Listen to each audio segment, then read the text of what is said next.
Allah yang maha besar, semuanya kecil. Maka orang kalau ngerti, paham, dia mendirikan sholat, nyerah deh kita. Yang kaya Allahu Akbar, pada sebelum kaya merasa paling kaya dia, sombongnya minta ampun. Tapi begitu sholat, Allahu Akbar, dia mendirikan sholat, astagfirullahaladzim, kenapa saya jadi sombong? Saya dibilang kaya karena ada yang miskin. Nggak mungkin saya dibilang kaya kalau nggak ada yang miskin. Maka saudara, yang kaya jangan jadi sombong dengan kekayaannya. Kenapa? Anda dibilang kaya karena ada yang miskin. Kalau yang kaya aja jangan sombong, apalagi yang kismin. Kismin sombong, bayang kagak mau, puasa kagak mau, tahlilan kagak mau, tapi nitip kalau ada besek titipin ya. Assalamualaikum warahmatullahi wabarakatuh. Bismillahirrahmanirrahim. Alhamdulillahi rabbil alamin, wal aqibatu lil muttaqin, wala udwana illa 'alal zalimin. Wassalatu wassalam ala asyrafil mursalin sayyidina Muhammadin wa ala alihi wa sahbihi ajma'in, amma ba'd. Hadratil muhtaramin, para asatid, para tuan guru, para hujjat, para tokoh masyarakat, wabil khusus guru kita bersama Ad-Da'i ilallah Al-Ustaz Taufik Hidayat SPDI, guru kita Al-Habib Fuad bin Hussein Al-Aidrus, guru kita Al-Ustaz Kiai Haji Zakaria Abdul Matin, Al-Ustaz Kiai Haji Sunaryanto MA, tak lupa Al-Ustaz Abdul Razak, Al-Ustaz Ahmad, orang tua kita pula Ustaz Ahmad Ilyas, Akhifillah Ustaz Abdul Munir, dan seluruh para asatid lainnya. Kita doakan guru-guru kita yang hadir, semoga Allah berikan panjang umur, sehat walafiat, dan semoga kita semua senantiasa Allah berikan keberkahan dari ilmu-ilmu yang selalu mereka sampaikan pada kita semua. Para orang tua, para sepuh, bini sepuh, tokoh masyarakat, dan seluruh jamaah Majlis Silaturahim malam Jumat yang kami muliakan. Puji syukur selalu kita panjatkan ke hadirat Allah.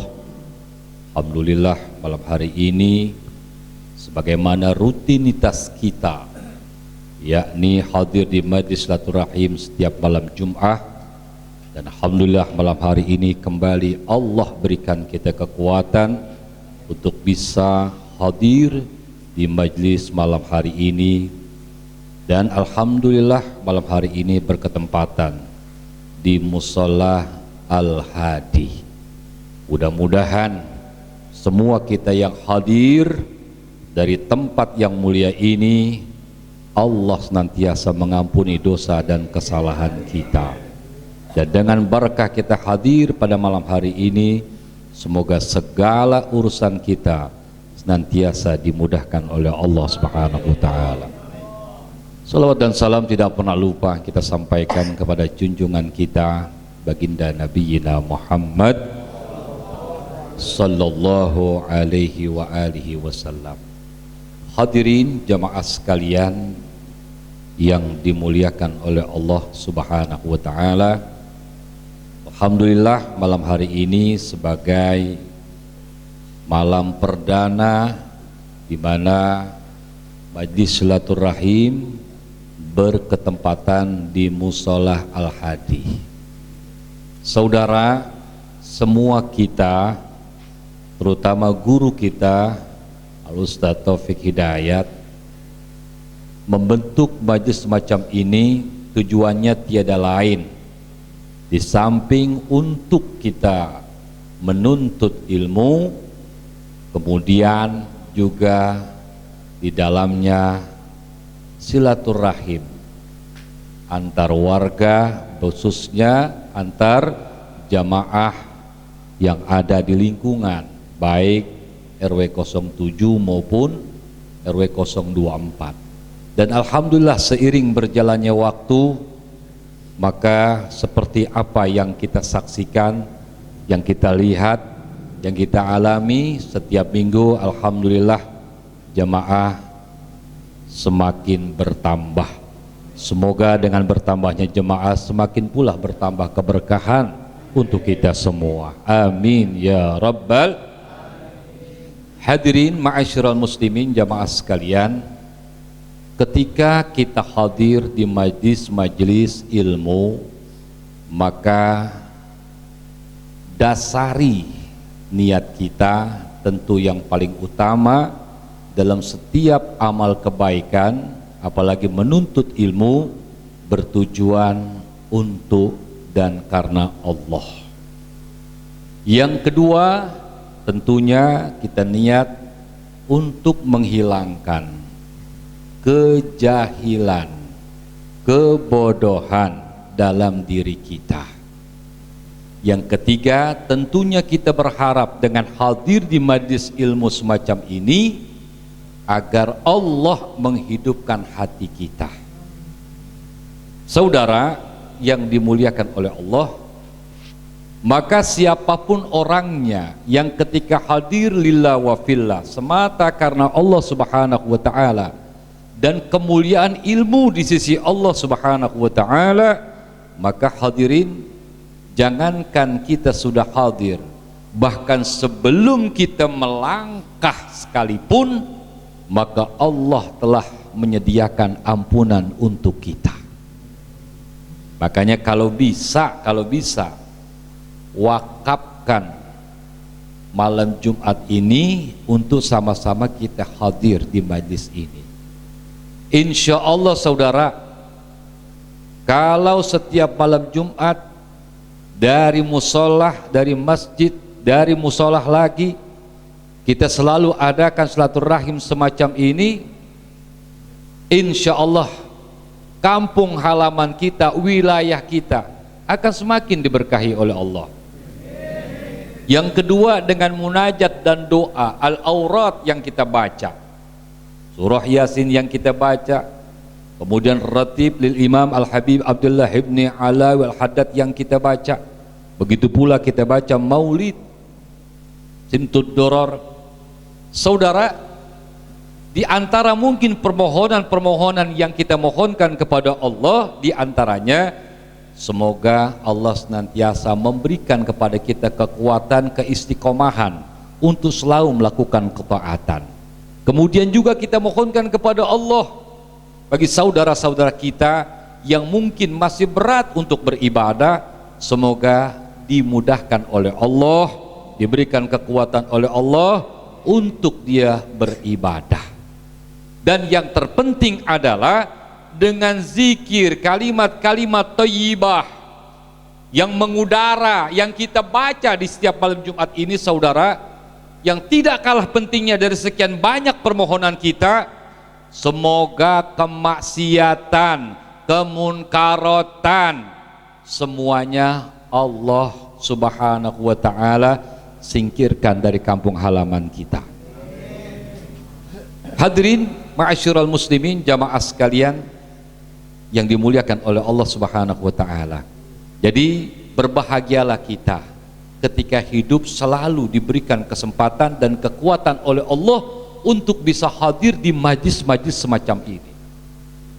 Karena manusia yang akan rugi, bahkan yang sangat rugi kelak di akhirat, saudara, adalah manusia yang ketika dia menerima catatan amal, lalu ketika dia saksikan dari amal-amal yang dia kerjakan sepanjang hidup di alam dunia, tidak ada balasan dari Allah. Kenapa tidak ada balasan dari Allah? Karena tadi ibadah yang dia kerjakan hanya sekedar ikut-ikutan. Sebab saudara, semua kewajiban yang Allah taklifkan kepada hamba-hambanya yang beriman, tujuannya sama, untuk membentuk jiwa yang semakin takwa kepada Allah. Kita tahu bagaimana sholat bila mana kita kerjakan sesuai syarat dan rukun yang terpenuhi di dalam sholat, maka sholat itu akan mampu mencegah dari orang yang mendirikan sholat dari segala perbuatan keji dan munkar. Kama qala Allah Ta'ala, innas salata tanha 'anil fahsya'i wal munkar. Sesungguhnya sholat ketika kita laksanakan, kita dirikan, terpenuhi syarat dan rukunnya, maka sholat itu akan dapat mencegah buat diri kita yang mendirikan sholat dari perbuatan keji dan munkar. Ada orang nyeletuk, Ustadz, tapi kenyataannya masih banyak tuh. Apaan? Ya, sholat mah rajin, tapi main judi nggak pernah tinggal. Sholat mah rajin, tapi jadi nasabah bank keliling sampai wayah gini, bahkan minta dicatat namanya sebagai nasabah abadi katanya. Naudzubillah min, naudzubillah min. Saudara yang dimuliakan oleh Allah Subhanahu wa Ta'ala, di sholat Ustadz, tapi kok masih kayak begitu? Saudara, camkan dan perhatikan. Ketika ayat mewajibkan kita untuk melaksanakan sholat, maka kalimatnya selalu kita dapati menggunakan kalimat aqama yuqimu iqamah, ya, bukan imtasal yamtasilu, bukan imtisal. Seperti Allah Subhanahu wa Ta'ala nyatakan dalam surah Al-Baqarah, ciri orang yang bertakwa itu, yang pertama alladzina yu'minuna bil ghaibi, yang kedua wa yuqimunas shalah. Saudara, karena apa? Salat yang mampu mencegah diri orang yang mendirikan salat itu dari segala perbuatan keji dan munkar, minimal dah orang kalau sholatnya didasari dengan iman dan ilmu, insya Allah jadi apapun dia di tengah masyarakat, yang namanya sifat sombong, ya, insya Allah sedikit demi sedikit mulai hilang. Kenapa? Karena dia mendirikan sholat. Saudara, mendirikan sholat memiliki arti yang berkesinambungan. Bukan hanya dia perhatikan dengan seksama waktu dia dalam keadaan sholat, ba'da sholat, selesai dia sholat, kembali ke rumah, kembali ke masyarakat, maka dia akan realisasikan, dia akan terapkan makna yang ada dalam sholat. Tapi kalau orang melaksanakan, ya sekedar melaksanakan, tidak ada makna berkesinambungan. Jadi ajaran yang ada dalam sholat tidak pernah terwujud dalam kehidupan sehari-hari. Contoh yang paling gampang saudara, ketika kita sholat, yang namanya sholat itu mubtatahatun bit takbir wa muhtatamatun bit taslim. Sholat itu diawali dengan takbir. Dalam sholat ada dua takbir. Yang pertama ada takbiratul ihram, yang kedua ada takbiratul intiqal. Yang satu rukun wajib, yang satu lagi sunnah hayat. Saudara, untuk membaca takbiratul ihram ini dia termasuk rukun qauli. Jadi saudara, dalam pandangan hukum fikih, karena dia rukun qauli, maka jangan baca takbiratul ihram di dalam hati. Banyak orang sekarang rapi sih pakainya, cuma sembahyang kayak orang gagu. Begitu masuk men, nggak ada suaranya, ya. Kok dibilangin kok nggak ada suaranya?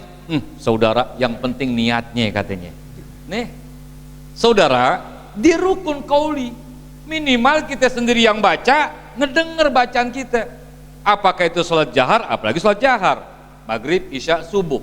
ya, di sholat yang sir aja bangsa asar dan zuhur, maka minimal kita sendiri ngedenger bacaan kita. Allahu Akbar, takbiratul ihram. Kenapa dinamakan takbiratul ihram? Li'annaha harrama mahallala. Saudara, ketika orang sebelum takbiratul ihram, ya, boleh nggak minum? Boleh nggak minum? Boleh nggak makan? Boleh nggak bicara? Boleh nggak ngobrol? Silahkan. Tapi begitu dia sudah start Allahu Akbar, haram makan, haram minum, haram bicara. Kenapa? Semuanya itu akan menjadikan batal sholat seseorang ketika selesai takbiratul ihram, kemudian dia melakukan yang tadinya halal. Allahu Akbar, udah haram ngomong. Kenapa? Kalau Anda ngomong, batalah sholat Anda. Ya, walaupun dengan satu huruf. Oi. Ya. Atau shh. Udah diem pokoknya. Jangan ada kalimat-kalimat yang lain selain kalimat-kalimat bacaan-bacaan yang dituntut di dalam sholat. Minum. Allahu Akbar. Ada teh jus nih. Wah, gila aja lagi sholat nyedot. Enggak, minimal Allahu Akbar, netes. Saudara, walaupun sedikit, apalagi maaf, begitu lagi azan pas ngopi, ngopinya ngopi liong, kagak diaduk lagi. Kenapa nggak diaduk? Pas punya uang 3.000, gimana supaya 3.000 dapat 2? Gelas pertama jangan diaduk, tapi nggak dihabisin. Kenapa? Minta air panas yang kedua. 3.000 dapat 2 gelas. Tuh saudara, ya. Yang pojok bilang iya juga ya katanya. Saudara, hadirin jemaah sekalian yang dimuliakan oleh Allah, masih berasa tuh kumur-kumur cuma sebentar doang, akhirnya masih berasa. Nah, hadirin jemaah sekalian, walaupun cuma sedikit, ketika memang itu kita minum sudah takbiratul ihram, menyebabkan batal kita punya sholat. Allahu Akbar, makan dia. Batal nggak? Batal nggak? Batal. Kenapa? Karena setelah takbiratul, apa iya Ustadz, orang setelah takbiratul ihram makan bukan arti dia nyendok, sisa-sisa makanan. Tuh, makanya kalau wudhu umurnya yang bener, kanan kiri tuh, begitu kanan kiri, supaya apa? Sisa-sisa itu keluar, ya, sisa-sisa keluar jadinya saudara. Bahkan siwak itu sangat dianjurkan sebelum kita wudhu. Nah, hadirin jemaah berbahagia, maka itu sholat diawali dengan takbiratul ihram. Nah, ketika takbiratul ihram, maka sunnah hayat yaitu mengangkat dua tangan, ya, mengangkat dua tangan. Allahu Akbar. Lihat nih, mengangkat kedua tangan, lihat simbol. Mulut mengucap takbir Allahu Akbar. Dia yang kaya ketika memulai sholat pasti takbir. Dia yang miskin juga takbir. Dia yang punya gelar juga takbir. Dia yang tanpa gelar juga dia takbir. Dia pejabat takbir. Dia yang bukan pejabat, rakyat jelata sekalipun dia takbir. Yang alim takbir, yang jahil juga takbir. Saudara, camkan ketika takbir Allahu Akbar, ngangkat tangan. Ini kan simbol saudara. Pertama ucapan hanya Allah yang maha besar. Allah yang maha besar. Semuanya kecil. Ngangkat tangan saudara. Maka orang kalau ngerti, paham, dia mendirikan sholat, nyerah deh kita. Yang kaya Allahu Akbar, padahal sebelum kaya merasa paling kaya dia, sombongnya minta ampun. Tapi begitu sholat Allahu Akbar, dia mendirikan sholat, astagfirullahaladzim, kenapa saya jadi sombong? Saya dibilang kaya karena ada yang miskin. Nggak mungkin saya dibilang kaya kalau nggak ada yang miskin. Maka saudara, yang kaya jangan jadi sombong dengan kekayaannya. Kenapa? Anda dibilang kaya karena ada yang miskin. Kalau yang kaya aja jangan sombong, apalagi yang kismin. Kismin sombong, bayang kagak mau, puasa kagak mau, tahlilan kagak mau, tapi nitip kalau ada besek titipin ya. Saudara hadirin jemaah sekalian, dan memang ini ajaran saudara. Maka orang yang mendirikan sholat di tengah masyarakat selesai sholat, hilang kesombongannya. Ya, kenapa? Karena yang pantas sombong hanya Allah Subhanahu wa ta'ala. Manusia saudara adalah makhluk yang hidup bermasyarakat, yang segala sesuatunya ditopang oleh keberadaan orang lain. Keberadaan orang lain saudara. Semua kita seperti itu. Dibilang alim karena ada yang jahil. Dibilang kuat karena ada yang lemah. Saudara, oleh karena itu dengan takbiratul ihram saja orang yang mendirikan sholat ketika di tengah masyarakat hilang kesombongannya. Saudara, kita nggak bisa, dan memang kesombongan itu hanya milik Allah. Manusia sombong nggak bisa. Pertama, manusia dari adanya aja diawali dengan ketidakadaan. Sesuatu yang sekarang ada diawali dengan ketidakadaan pasti akan berakhir dengan kebinasaan. Maka nggak boleh sombong saudara. Ya, kita jangankan mengerjakan yang besar-besar, bangun musola, ngecor jalanan, ya, jangan yang besar-besar. Pekerjaan yang paling ringan aja umpamanya, bisa nggak kita ngerjain sendirian? Bisa nggak? Nggak bisa. Bangun musola sendirian, bisa nggak? Ngecor jalan sendirian, bisa nggak? Bangun jembatan sendirian, bisa nggak? Nggak bisa saudara, nggak bisa. Tadi jangankan kita ngerjain yang berat-berat, yang ringan aja kerjaan masih kita butuh orang lain. Tahu senyum? Senyum tahu? Gampang nggak? Ringan nggak? Mudah nggak? Tuh. Tapi untuk senyum kita masih membutuhkan orang lain. Luar biasa kalau malam Jumat ini, besok pagi jemaah yang hadir udah bisa senyum sendirian. Keluar dari musola hadir ngeliat tiang, hehehe, ngeliat bebek, hehehe, sendirian saudara. Senyum gampang, senyum mudah, nggak bisa sendirian. Ustadz, ada yang bisa sendirian. Oh, alumni Grogol, ya, orang gelo, saudara. Aduh, saya sendirian, orang ketawa terpinggal-pinggal. Iya, kita lah sendirian, tapi ternyata di depannya ada TV. Di depannya ada TV, ternyata lagi nonton stand up komedi. Betul. Walaupun sendiri tapi ada yang mancing buat ketawa, betul nggak?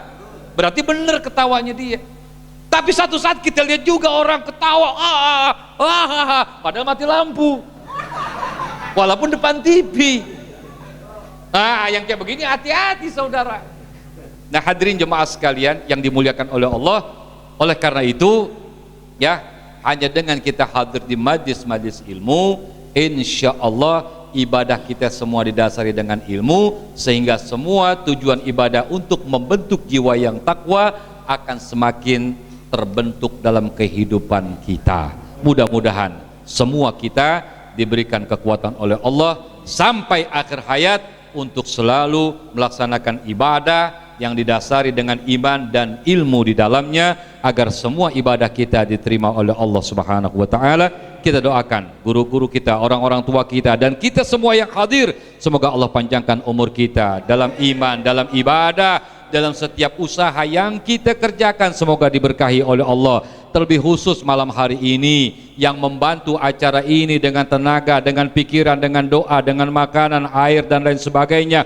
Dan begitu pula kepada seluruh para donatur yang dalam setiap kegiatan majlis malam Jumat ini, baik di Musola Al-Hadi, di Musola As-Sa'adah, di Musola Baitul Muslim, di Masjid Al-Mujahidin, semoga Allah berikan balasan yang terbaik buat mereka. Al-Fatihah.